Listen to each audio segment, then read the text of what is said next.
J'ai envoûté ma première femme à cause de ma seconde femme métisse car elle était trop belle et j'étais dingue d'elle. C'est l'histoire d'un homme qui raconte ce qu'il a fait parce que il réfléchissait plus. Alors déjà, c'est un jeune homme africain bien sûr qui était au chômage et il allait prier dans une église. En tout cas, de ce que j'ai compris, la communauté de l'église était Haïti, mais lui il allait quand même là-bas. Il y avait aussi des blackies. Et là-bas, en fait, il a rencontré sa femme qui était une blackie. Et ils ont tout de suite connecté, se sont bien entendus. Et lui, il avait énormément de problèmes. Il trouvait pas de travail, il était au chômage, c'était très compliqué. Donc du coup, il ne pouvait pas commencer sa vie. Et elle, comme c'était une femme pieuse, elle était gentille, elle était bienveillante, ben, comme beaucoup de sœurs en Christ, en tout cas, qui sont à l'église, c'est un peu ça qu'on t'enseigne, hein, être amour avec ton prochain. Elle a décidé de l'aider à prier, à l'aider dans sa prière. Bon, je ne sais pas trop comment on appelle ça. Est-ce que c'est de l'intercession? Je ne sais pas trop. Et du coup, ils ont commencé à s'aider mutuellement dans la prière. Et au fur et à mesure, bah, ce sont des êtres humains, quoi. Ils se sont rapprochés et ils ont créé une certaine intimité.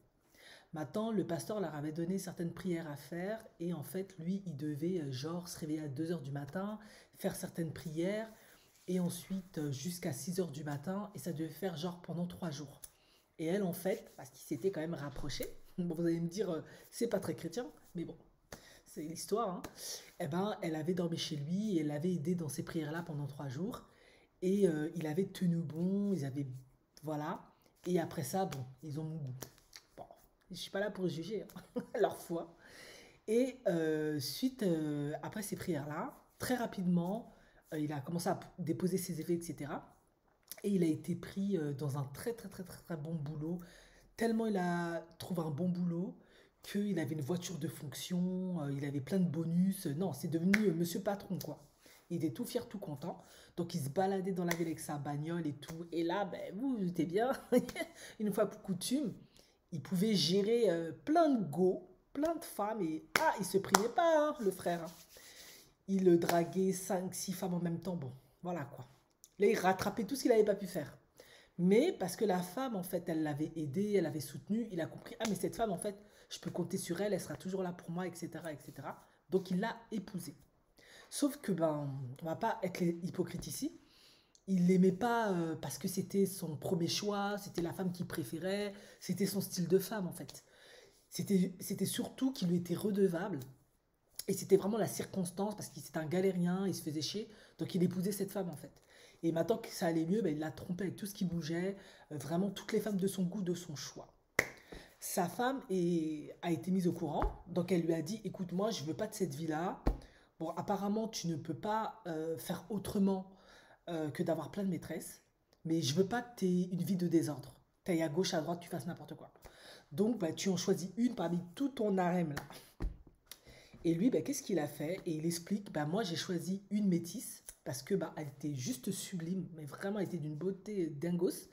Et j'ai pas regardé sa personnalité, elle était juste super belle. Et je me suis dit, bah, si j'épouse elle, elle va pouvoir me donner des enfants à la peau claire. C'est ce qu'il explique. Donc il a épousé cette fille. Et voilà, maintenant il était devenu officiellement un polygame, il avait 2 femmes. Bon, la femme, ben, elle, la première femme, elle, on ne sait, je ne peux pas vous dire pourquoi. Elle a fait le choix ben, de ne plus rester en ville, mais d'aller vivre au village. Je ne sais pas pourquoi. Donc, il est resté en ville avec sa seconde femme. Est-ce que c'est parce qu'elle ne voulait pas faire face à la rivalité de la polygamie, à tout le stress, la complication? Donc, elle a préféré se retirer humblement. Je ne pourrais pas vous dire. Donc il est resté en ville avec ben, sa femme métisse, on va l'appeler comme ça, c'est plus simple pour les distinguer. Sauf qu'il explique que très rapidement, elle faisait quand même des caprices, quoi. Bon, c'est une belle femme, elle fait des caprices, elle est un peu difficile, elle lui tient un peu tête, etc., etc. Elle a des exigences. Bon, c'est un patron maintenant, c'est un boss. Donc elle, c'est la femme du boss, elle a ses exigences. Bon, une fois n'est pas coutume, hein. Et du coup, elle a commencé à lui dire, moi, je veux que tu m'achètes, en fait, que tu me construises une villa pour me sécuriser, en fait. Parce que je pense très probablement que lui, il était peut-être originaire d'un pays d'Afrique où la polygamie, tu peux marier que en monogamie et l'autre, c'est genre la dot et ça, traditionnelle, mais c'est du concubinage finalement. Donc, ben, en femme avisée, elle avait raison, hein, la métisse, hein. Elle se dit non, moi je veux que tu me construises une villa pour me sécuriser. Bon, je trouve que c'est très pertinent, pour moi en tout cas. Et du coup, lui, il a dit ok. Donc, ils ont cherché avec la première femme. Et oui, il y a des premières femmes comme ça, elles sont très dans la tradition, très dans la culture. Donc, elles te soutiennent avec l'autre femme parce qu'elles considèrent qu'on est toute une famille. N'essayez pas de comprendre pourquoi, parfois c'est comme ça. Ils ont cherché un terrain. Mais le terrain qu'ils ont trouvé en ville, elle voulait pas ce terrain-là. Elle voulait en fait avoir sa maison en face de la première femme. Donc du coup, ils ont construit deux maisons, enfin, de ce que j'ai compris, euh, la maison en fait qu'il a construite du coup au village était en face de la première femme. Alors, est-ce que il a d'abord acheté un premier terrain pour la première femme, il a mis la première femme dedans, il restait un terrain de libre, du coup il a construit dessus, ou il a acheté carrément une concession, il a divisé en deux, il a construit deux maisons dessus, il a mis la première et la deuxième dedans, je ne sais pas. Les deux sont valables. Et du coup, elles étaient face à face. Mais la femme métisse étant en ville, elle ne pouvait voir en fait finalement que sa coépouse, que si elle partait au village les week-ends et autres. Mais vous vous doutez bien, comme c'est un polygame, il doit partager les jours. Voilà, il doit quand même être disponible pour la première, ça marche comme ça.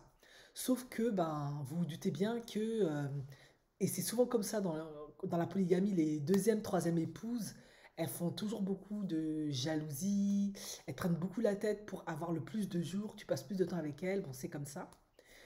Et du coup, elle faisait ça, elle faisait beaucoup de palabres, etc. Et même quand il allait au village, genre le week-end ou je sais pas les vacances, je sais pas comment il s'organisait pour passer du temps avec la première femme, elle venait aussi. Donc du coup, bah, comme elle était dans la maison d'en face, eh ben, lui, parfois, il pouvait même pas donner à sa première femme tous ses jours parce que la deuxième, la métisse pour préciser, c'est toujours des embrouilles, des conflits, des palabres. Bon, c'est la polygamie quoi. Et du coup, lui, il était complètement brouillé, il se prenait tout le temps la tête, il était toujours stressé, c'était toujours compliqué. Et elle lui a dit quelque chose de, à mon sens, extrêmement pertinent. Elle a dit, mais écoute, elle, la première, tu l'as pris parce que t'étais un crevard, t'étais un galérien, tu l'as pris histoire d'eux, parce qu'elle t'avait soutenu, mais tu l'aimais pas. Moi, tu m'as choisi parce que tu me trouvais magnifique, j'étais la femme de ton goût, de ton choix, je suis celle que tu aimes le plus. Donc logiquement, je suis celle que tu dois le plus privilégier. Et moi, je trouve qu'elle a entièrement raison, en fait. Maintenant, vous allez me dire, oui, mais dans la polygamie, ça marche pas comme ça. Ouais, mais dans ce cas-là, si tu ne veux pas te retrouver confronté à cette réalité, il faut divorcer. Ne reste pas avec une première femme que tu n'aimes pas, parce que tu vas que lui faire du mal. Tu restes juste pour te donner bonne conscience, mais finalement, il vaut mieux divorcer et rester avec celle que tu aimes, en fait. Mais bon, c'est comme ça, c'est la polygamie, c'est la culture africaine, que voulez-vous? Donc, avec que des embrouilles. Et un jour, sa deuxième femme, la métisse, elle lui a présenté un oncle à elle, parce que ben, c'est une femme métisse, hein, donc elle a côté whitey, côté blacky, du côté blacky au côté africain. Et du coup, ben, c'est un nom qu'il connaissait pas, il a dit ok, mais en fait, il a su plus tard que c'était pas un vrai oncle. C'était surtout quelqu'un de son village, mais en fait, ils avaient le même totem. Et du coup, bah alors, si vous voulez savoir ce que c'est un totem, alors je vais vous expliquer ce que c'est. Moi-même, je m'en souviens plus, on m'avait expliqué un jour. Totem, c'est quoi un totem? Signification d'un totem. Voilà, c'est un animal considéré comme l'ancêtre et le protecteur d'un clan, objet de tabou et de devoirs particuliers. Voilà. Donc c'est un totem, c'est issu d'un clan. Genre, voilà, ils étaient du même clan. C'était peut-être pas le même sang, mais ils étaient du même clan et ils partageaient euh, le même ancêtre, ou même si c'est pas le même ancêtre, mais le même animal. Genre, il y en a certains, ils ont la panthère, l'éléphant, etc. Bon, c'est des trucs d'Afrique, quoi.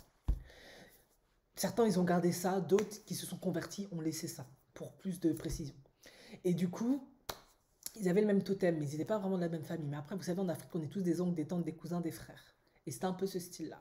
Et lui, bah, il était ravi, et elle lui a dit, bah, écoute, viens dans mon village à moi, il va nous donner certaines herbes qui nous permettront, enfin, pour te permettre surtout d'être un bon mousseur, pour assurer avec les deux femmes, en fait. Et du coup, il lui a donné des herbes et il lui a donné aussi certaines choses qu'il devait enterrer près de la maison de sa première femme, etc., etc.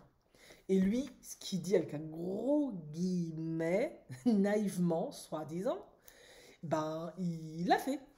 Et en fait, il s'est aperçu, il explique, que quand il voulait Mougou, sa première femme, c'était son tour, eh ben, il n'arrivait pas à la Mougou. Il n'était pas attiré par elle, il ne se passait rien. Voilà, il la voyait comme poivre, quoi. Et il disait que son bangala était tout froid, donc c'était pas agréable. Voilà. En gros, on peut sous-entendre que la deuxième femme, en bonne femme de polygame, elle avait aiguisé ses armes. Donc elle s'est dit, je vais remporter le match. C'est moi que tu vas le plus choisir. Et en gros, il avait donné des plaintes pour envoûter son premier mariage, en fait. Et lui, il dit toujours naïvement, ben, il ne comprenait pas ce qui se passait. Et ça durait pendant un moment. Donc, du coup, il passait beaucoup plus de temps avec la deuxième, la femme métisse, et il savourait plus, il s'enjoyait plus, parce que ben, elle avait peut-être aussi donné des choses pour que ça fonctionne mieux avec elle, quoi. Allez savoir. Mais toujours embarrassé par la situation, parce que ça reste quand même un homme polygame, il doit honorer ses devoirs en tant qu'homme polygame. Il a il est de nouveau reparti voir cet oncle avec elle pour trouver une solution à son problème, parce qu'il se dit, mais c'est quand même bizarre, je comprends pas, j'ai fait ce que tu m'as dit, mais c'est pas ci, c'est pas ça. Il a redonné des plantes, etc. Mais il a dit, mais cette fois-ci, tu enterres les plantes près du lit de la première femme, et tu verras, ça va décoller, quoi. Tu auras l'énergie, tu as bien mon goût. Et cet idiot, il l'a fait. Et à un moment donné, c'est encore pire. Là, il ne se passait vraiment plus rien, plus aucun élan, aucune attraction, aucune attirance, rien. Et tout, c'était du côté de la deuxième femme. Et un jour, il va voir sa première femme, parce que même si ben, il n'arrive pas à la Mougou, c'est plus la grande passion, il ne se passe plus rien, il doit quand même jouer le rôle, quoi. Même si c'était la deuxième qui avait le plus d'attention, etc. Il ne la trouve plus. Elle a disparu. Donc il la cherche, il ne la trouve pas. Et à un moment donné, il revient dans la chambre et il voit en dessous du drap quelque chose qui bouge. Et il se dit, mais c'est bizarre, qu'est-ce que c'est? Souris, rat, insecte, de l'eau. Un oiseau peut-être qui est rentré par inadvertance. Et il soulève le drap et il voit un serpent. Vous avez compris l'histoire, on y croit, on n'y croit pas, c'est des histoires à l'africaine mystique. La première femme s'était transformée en serpent. Et à ce moment-là, sa deuxième femme, qui à la base a peur des insectes, des serpents, tout ça, elle l'avait suivie à ce moment-là, hein, chez la première femme, et elle était dans l'entrebâillement de la porte, et elle avait un sourire grand comme ça, et elle était toute zen, toute peace. Et il a compris à ce moment-là qu'en fait, il s'était fait avoir. En fait, il lui avait donné plein d'air, plein de trucs de sorcellerie, pour dégager la première, pour qu'elle puisse avoir la place, être la seule et l'unique. Et il était bien embêté, parce que sa première femme était devenue un serpent, et il ne savait absolument pas quoi faire face à cette situation.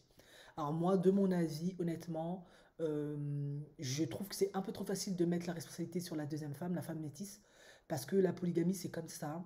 Les femmes sont toujours en rivalité, en compétition, de qui aura le plus d'attention, le plus d'amour, etc.